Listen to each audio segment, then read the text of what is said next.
विघ्नहर्ता श्री गणेश, श्री गणेश, श्री गणेश। ओम शूर्पकर्णाय नमः। ओम विघ्नहर्ताय नमः। अब तो आप सबको प्रभु श्री गणेश जी के अनुपम रूप का उचित परिचय प्राप्त हो गया। तो अब मेरे साथ कहिए, ओम गण गणपते नमः, ओम गण गणपते नमः, ओम गण गणपते नमः, ओम गण गणपते नमः। ओम गण गणपते नमः। बस बस बालक बस।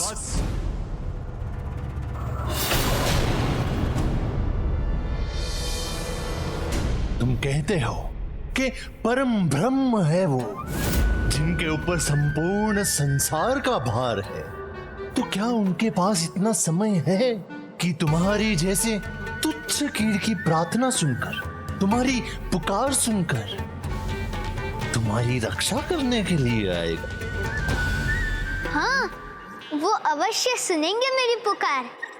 उनसे किसी का भेद नहीं छिपा, चाहे वो देवलोकवासी हो या साधारण धरतीवासी। जीव बड़ा हो या छोटा, सब उनके लिए समान है। इसलिए वो मेरी भी पुकार सुनेंगे।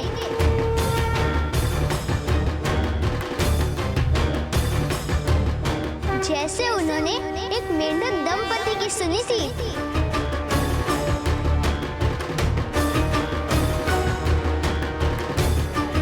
और प्रभु का नाम लेने मात्र से उन दोनों का उद्धार भी हुआ। बालक, मेंढक मेंढकी की कथाएं तुम जैसे बालक को ही सुहाती हैं। हमारे पास इस सब का समय नहीं है। सुरा पद्मन, इसे नहीं असुर माता, ये मात्र कथा नहीं, प्रभु श्री गणेश जी की लीला है जो सभी जीवों को आस देती है। माता, अपनी अंतिम इच्छा पूर्ण कर लेने दीजिए इसे। धन्यवाद। एक बार एक मेंढक दंपति एक कुएं के मुंडेर पर बैठे थे। मेंढकी प्रभु श्री गणेश जी के नाम का उच्चारण कर रही थी।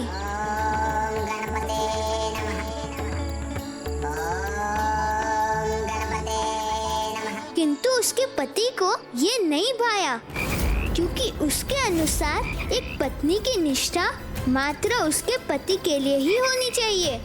तो पति के टोकने पर मेंढकी ने प्रभु का नाम लेना रोक दिया। किंतु जैसे ही मेंढकी ने प्रभु का नाम लेना छोड़ा, आंधी और वर्षा होने लगी। आकाश से विद्युतीय तरंग कुएं के मुंडेर पर गिरी और वो दोनों कुएं में गिर गए। वर्षा निरंतर होती रही। फिसलन के कारण वो दोनों ऊपर भी नहीं चढ़ पा रहे थे और दूसरी ओर एक जल सर्प उन्हें निगलने की ताक में था। उनका जीवन संकट में था। मेंढक तो बचने की आशा छोड़ चुका था, किंतु मेंढकी को अभी भी अपने प्रभु श्री गणेश जी से आस थी। और तब उसने मेंढक से अनुमति मांगते हुए कहा, स्वामी, मुझे प्रभु श्री गणेश जी का नाम लेने दीजिए। लाचार मेंढक ने मेंढकी का निवेदन स्वीकार कर लिया और मेंढकी प्रभु के नाम का जाप करने लगी।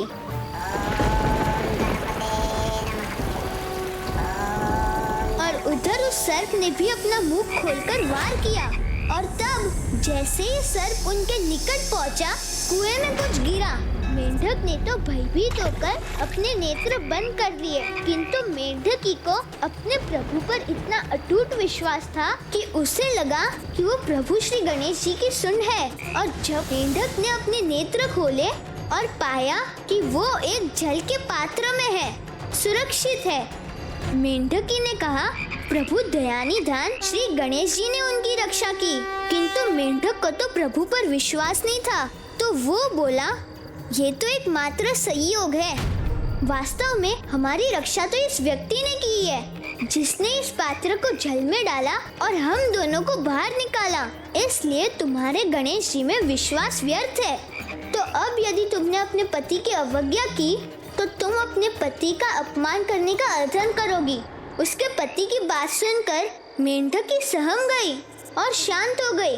किंतु जिस जल में वो थे, वो खोलते हुए उस जल के पात्र में डाल दिया गया। इस नए संकट से गिरने पर वो उससे निकलने का कोई प्रयास करते, उससे पहले उस पात्र को ढक दिया गया। अब तो बचाव का कोई मार्ग ही नहीं था। तो मेंढक ने उस पर कटाक्ष करते हुए कहा, तुम्हारे आस के आधार प्रभु श्री गणेश जी कहाँ है? तो मेंढकी ने उत्तर दिया, आपने ही मुझे प्रभु श्री गणेश जी का विचार करने से या नाम लेने से रोक दिया है स्वामी। तो मैं उनका स्मरण कैसे करूं? जीवन और मृत्यु के बीच अधर में लटके मेंढक को और कुछ न सूझा, तो उसने कहा, तो लो, मैं अनुमति देता हूँ, लो उनका नाम और हमें यहाँ से निकालो। किंतु मेंढकी ने कहा, यदि मैंने ऐसा किया तो आप मुझे प्रभु का नाम लेने से कदापि नहीं रोकेंगे। मेंढक के पास तो कोई और चारा था ही नहीं, तो उसने मेंढकी का प्रस्ताव स्वीकार किया और नवीन आशा और उत्साह के साथ मेंढकी फिर से प्रभु का नाम लेने लगी। बस मेंढकी द्वारा प्रभु का नाम लेने की देर थी कि जल का पात्र जल के उबलने से कंपित होने लगा और फिर अचानक टूट गया और जल बिखर गया और मेंढक और मेंढकी फिर से मुक्त हो गए।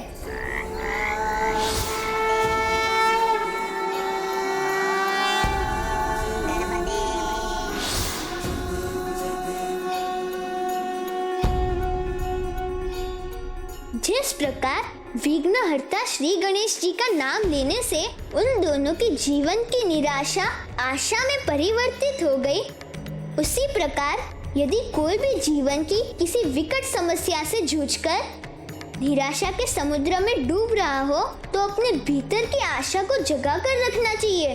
फिर स्थिति कैसी भी हो, भूकंप, भवंडर, महामारी या कोई और जटिल समस्या, सबके निवारण का आधार मन की आशा है, क्योंकि जहाँ आशा है वहाँ प्रभु श्री गणेश जी साथ है।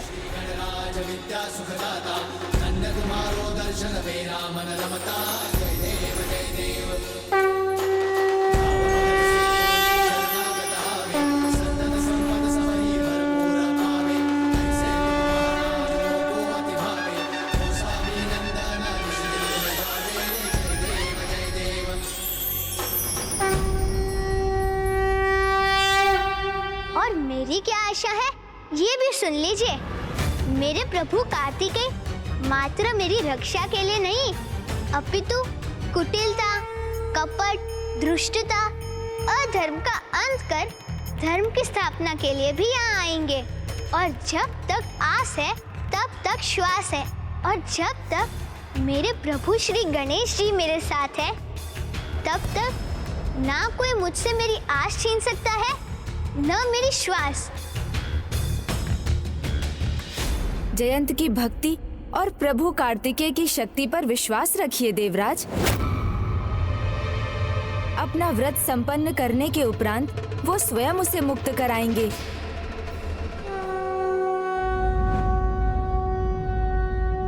मुझे सुब्रमण्यम स्वामी कार्तिकेय पर पूर्ण विश्वास है प्रथम पूज्य गणेश जी।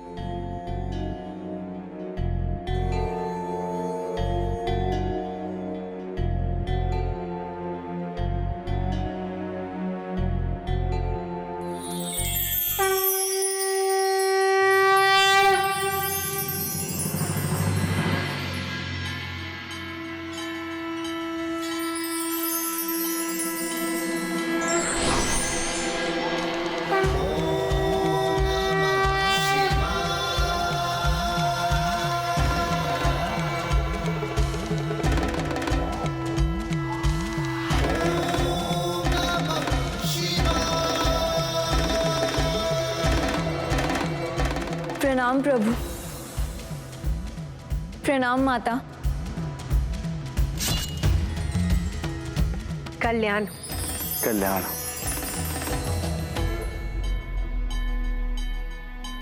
पुत्री, भक्ति भाव और निष्ठा तुम दोनों में ही हमारी आशा से कहीं अधिक हो।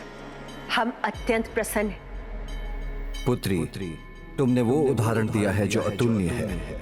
भक्त के रूप में अपार भक्ति की, जीवन साथी के रूप में हर क्षण उसका साथ दिया, और तभी संयम और ध्यान में रहकर भी कार्तिकेय अपनी पूजा पूर्ण कर सका, जो उसकी साधना और एकाग्रता और तुम्हारी अनुपम भक्ति का प्रमाण है। किंतु पुत्री, अभी पाशुपतास्त्र प्राप्त करने के लिए एक अंतिम उत्तर देना शेष है।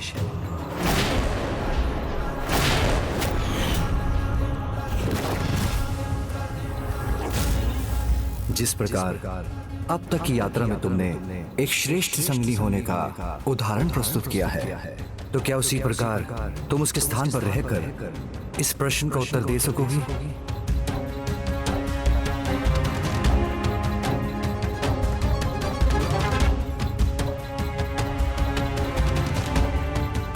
बता सकती हो शिव और शक्ति तत्व क्या है?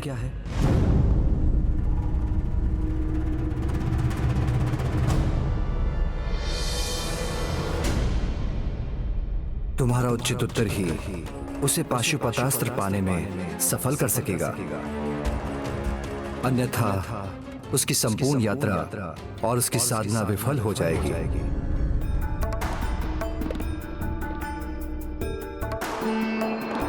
मेरे कारण स्वामी विफल हो ये नहीं हो सकता, कदापि नहीं।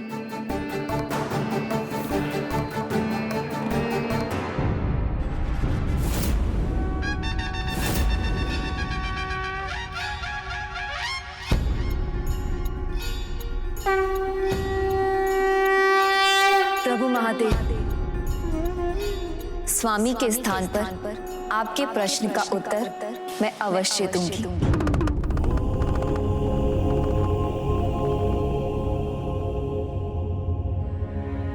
शिव और शक्ति तत्व क्या है?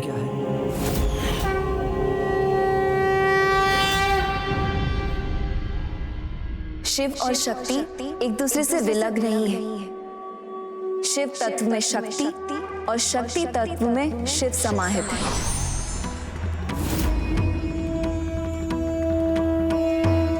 निष्क्रिय या शांत होने पर वो शिव तत्व है और सक्रिय अथवा गतिशील होने पर शक्ति। और ये दोनों संयुक्त रूप से ही सृष्टि की उत्पत्ति, उसके पालन और उसके विलय के नियंत्रक हैं। और सृष्टि के निर्माण, उनका पालन और विनाश की लय इसी प्रकार गतिमान रहती है।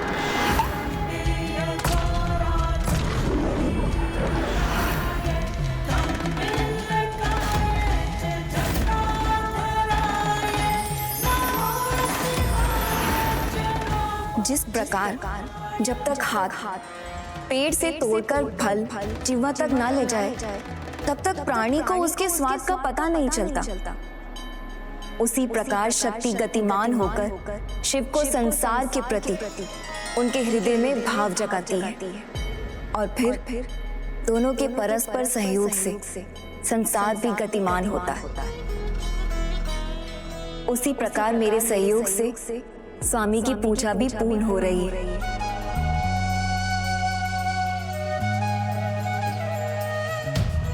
जैसे प्रभु महादेव का प्रश्न स्वामी के लिए था और मैं उत्तर दे रही हूँ, ठीक उसी प्रकार अटूट और परस्पर है शिव और शक्ति का तत्व और संबंध।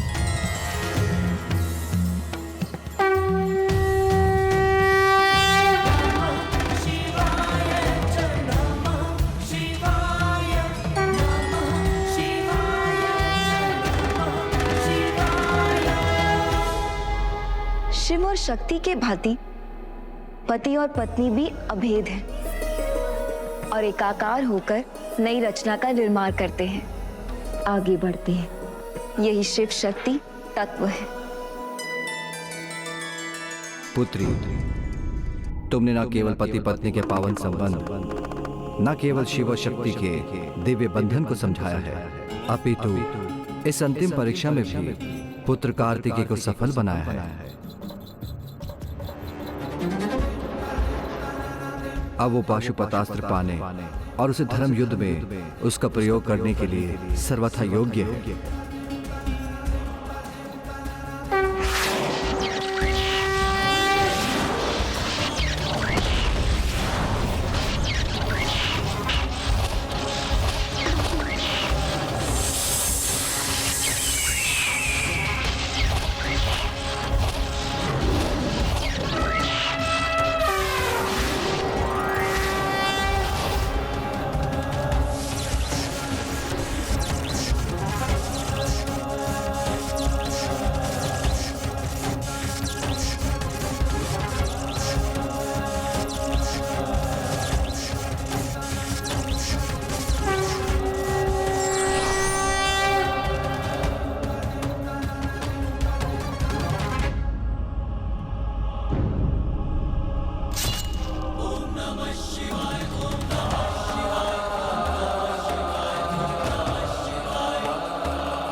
पुत्र, अब तुम मेरे शक्ति दंड और पशुपतास्त्र अर्थात शिव और शक्ति दोनों के ही अस्त्रों से संपन्न, और इसका श्रेय देवसेना को भी जाता है।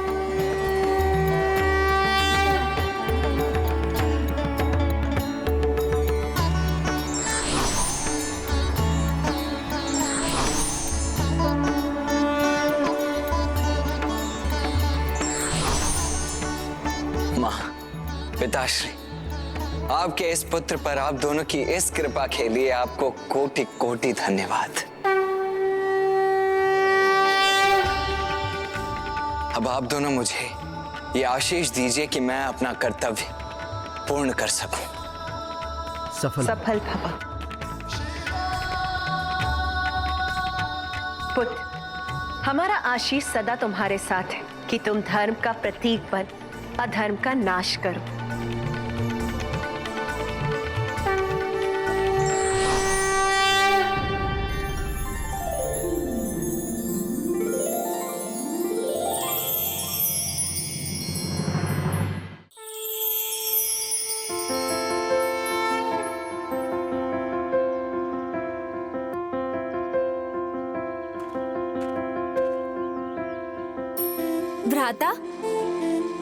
भ्राता, आप इसी का विचार कर रहे हैं ना कि यहाँ क्या और कैसे हुआ?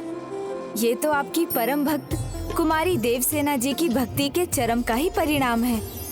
विकट परिस्थितियों में भी सभी कष्ट स्वयं सहकर उन्होंने आपकी पूजा, आपके व्रत में कोई कमी नहीं आने दी। सर्वप्रथम आपके पद चिन्हों पर चलकर उन्होंने आपके समान तीर्थ यात्रा पूर्ण की। अर्थात प्रथम वचन, किसी भी व्रत या उपवास में समानता की भागीदारी निभाना।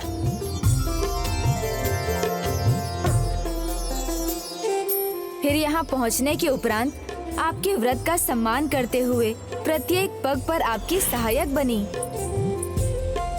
ये तो दूसरा वचन था, एक दूसरे के प्रत्येक चुनाव का सम्मान करना। आपकी पूजा के हर चरण में आपके साथ रही और आपके लिए एक उचित स्थान का निर्माण किया। जो तीसरा वचन था, एक दूसरे की आवश्यकताओं और सुख का ध्यान रखना। और जब आप ध्यान में लीन थे तो आपके स्थान पर उन्होंने आपकी पूजा संपन्न की।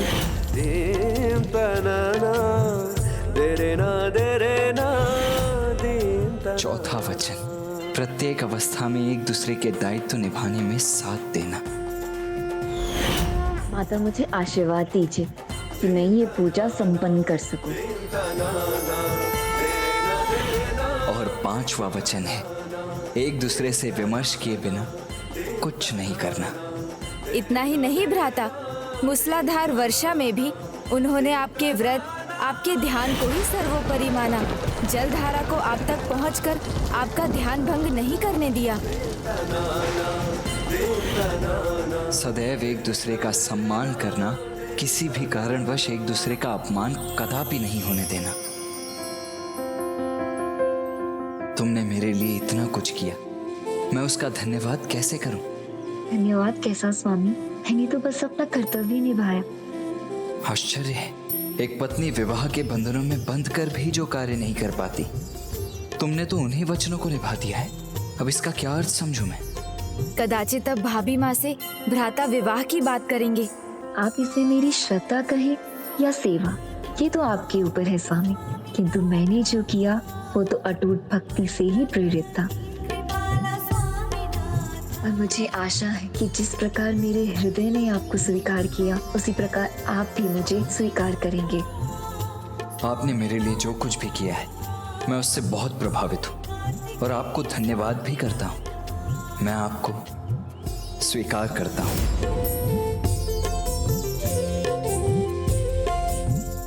अपनी प्रिय भक्त के रूप में।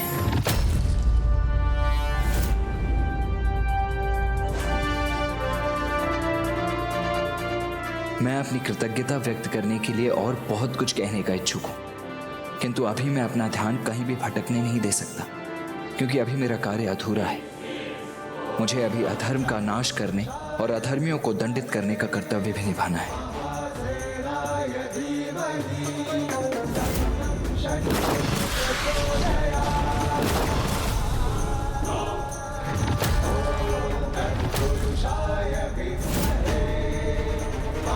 प्रभु सुब्रमण्यम कार्तिकेय स्वामी की जय। प्रभु सुब्रमण्यम कार्तिकेय स्वामी की जय। प्रभु सुब्रमण्यम कार्तिकेय स्वामी की जय।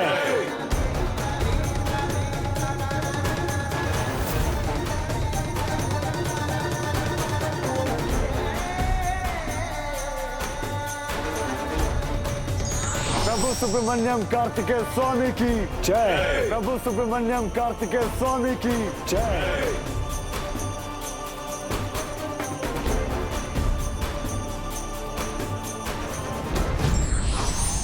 प्रणाम देवगुरु बृहस्पति जी। कल्याण हो। अब जब देव सेनापति कुमार कार्तिकेय ने पशुपतास्त्र प्राप्त कर ही लिए हैं, तो उन्हें युद्ध के लिए प्रस्थान करने में तनिक विलंब नहीं करना चाहिए। देवराज, सेनापति वीरबाहु, देव गुरु बृहस्पति जी के आदेश का पालन करने के लिए तैयार हो जाइए और स्मरण रखिए, ये युद्ध कठिन अवश्य होगा, किंतु इस युद्ध को हम सभी योद्धाओं को मिलकर संपूर्ण साहस, शक्ति और अटूट विश्वास के साथ लड़ना है। और इसके लिए हम अभी इसी क्षण महेंद्रपुरी की ओर प्रस्थान करेंगे।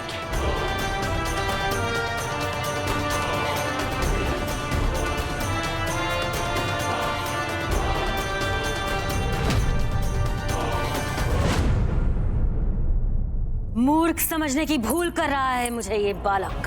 भेद जानने के लिए भेदिया छोड़ दिया ताकि हम यहाँ इसमें उलझे रहें और वो वहाँ युद्ध की तैयारी कर यहाँ पहुँच भी जाए, किंतु मैं ऐसा कदापि नहीं होने दूंगी। माँ, मुझे अनुमति दो, मैं अभी इसका अंत कर देता हूँ। नहीं, ये कारागार में रहना चाहता है ना, तो इसे ऐसे भयंकर कारागार में भेजूंगी जहां होने वाले कष्ट की ये कल्पना भी नहीं कर सकता। और जहां तक उस कार्तिकेय का प्रश्न है, तो मैं जानती हूं कि उसके साथ क्या करना है।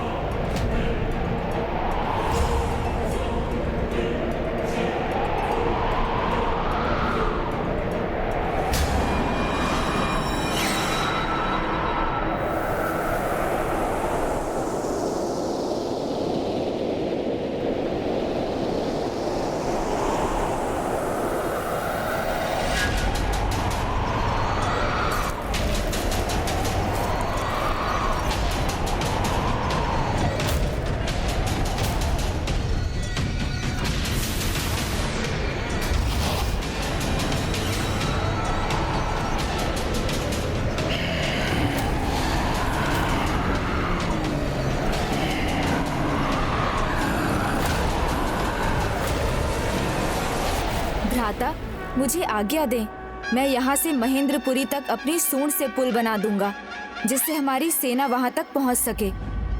प्रभु, देवसेना आगे बढ़ने को तैयार है।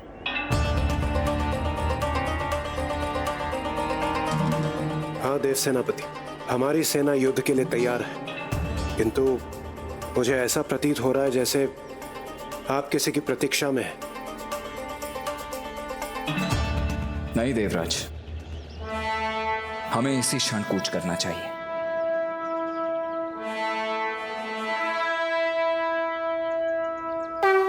प्रणाम प्रभु।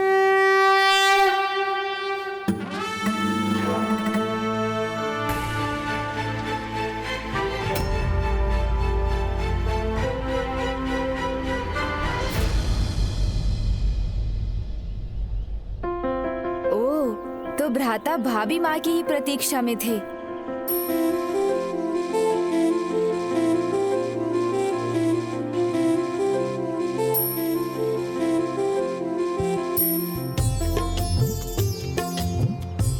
प्रभु, माँ के अनुसार युद्ध के लिए प्रस्थान विजय तिलक के उपरांत ही करना चाहिए।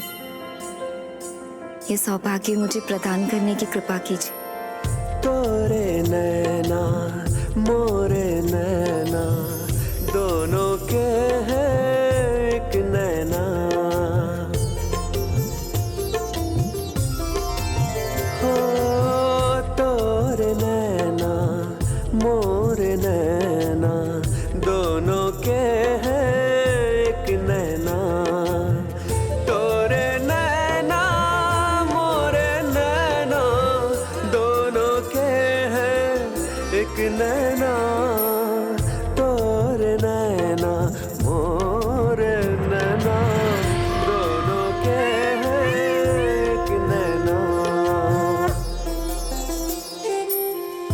यदि आप मुझसे प्रसन्न होकर मुझे अपनी पत्नी के रूप में स्वीकार करने के लिए तैयार हैं, तो आप जाने से पहले एक बार मुड़कर मुझे अवश्य देखेंगे।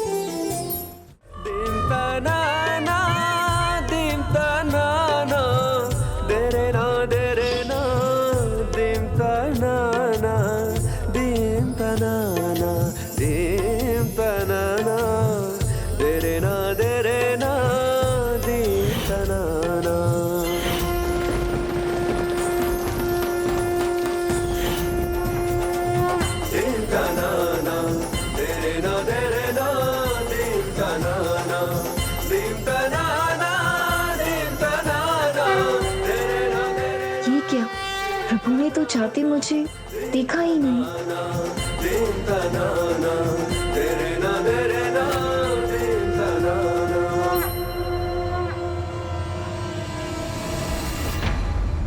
खड़े क्यों हो? जाओ और जाकर उस कार्तिकेय और उसकी सेना की सूचना लेकर आओ।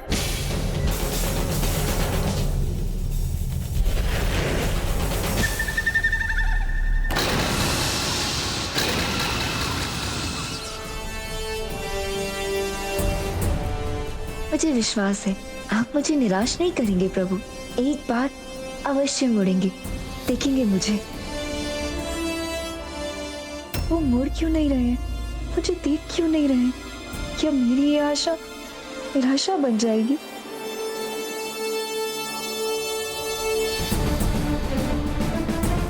मयूर जी,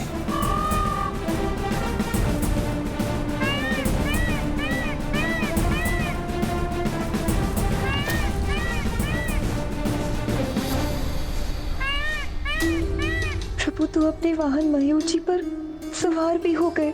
वो मुड़ क्यों नहीं रहे, मुझे देख क्यों नहीं रहे?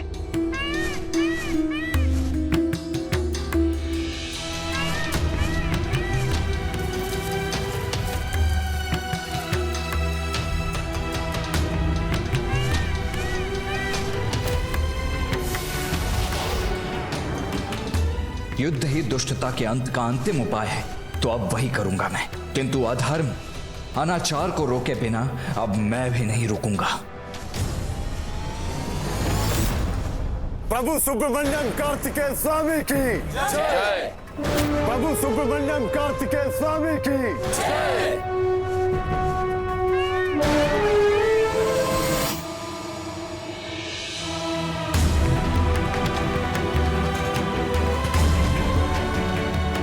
माँ के मुख पर ऐसी चिंता। जिस प्रकार प्यास लगने पर जल की एक बूंद भी अमृत के समान होती, उसी प्रकार स्नेह संबंध, स्नेह युक्त संकेत की एक झलक भी मन को तृप्त कर देती। देवसेना कितने समय से, कितने अधीरता से पुत्र कार्तिकेय की एक स्नेह युक्त दृष्टि की प्रतीक्षा कर रही। यदि वो भी उसे प्राप्त नहीं हो तो उसका प्रेम भरा हृदय मुरझा जाएगा। भाभी माँ के हृदय को निराशा का सामना नहीं करना चाहिए। वो मेरी भाभी माँ ही नहीं, स्वयं देवताओं की सेना की शक्ति देवसेना है, जिनसे देव सैनिकों को शक्ति और ऊर्जा प्राप्त हुई है। इसलिए यदि वो निराश हो गई तो युद्ध के लिए प्रस्थान करने वाली संपूर्ण देवसेना निराशा के भंवर में डूब जाएगी।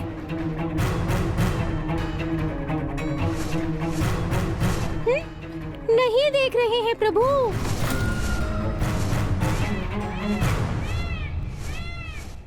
हाँ मूषक जी, उनकी दृष्टि तो उनके लक्ष्य पर ही टिकी है।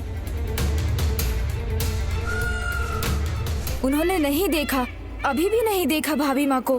पुत्र कार्तिकेय को, पुत्री देवसेना को एक बार अवश्य देख लेना चाहिए।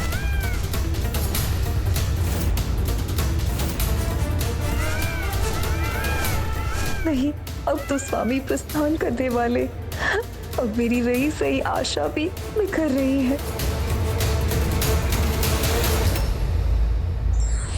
भक्ति की शक्ति अनंत है। जो भक्त अपने इष्ट पर पूर्ण विश्वास रखते हैं, ईश्वर उन्हें विपरीत से विपरीत परिस्थिति से भी उबार लेते हैं।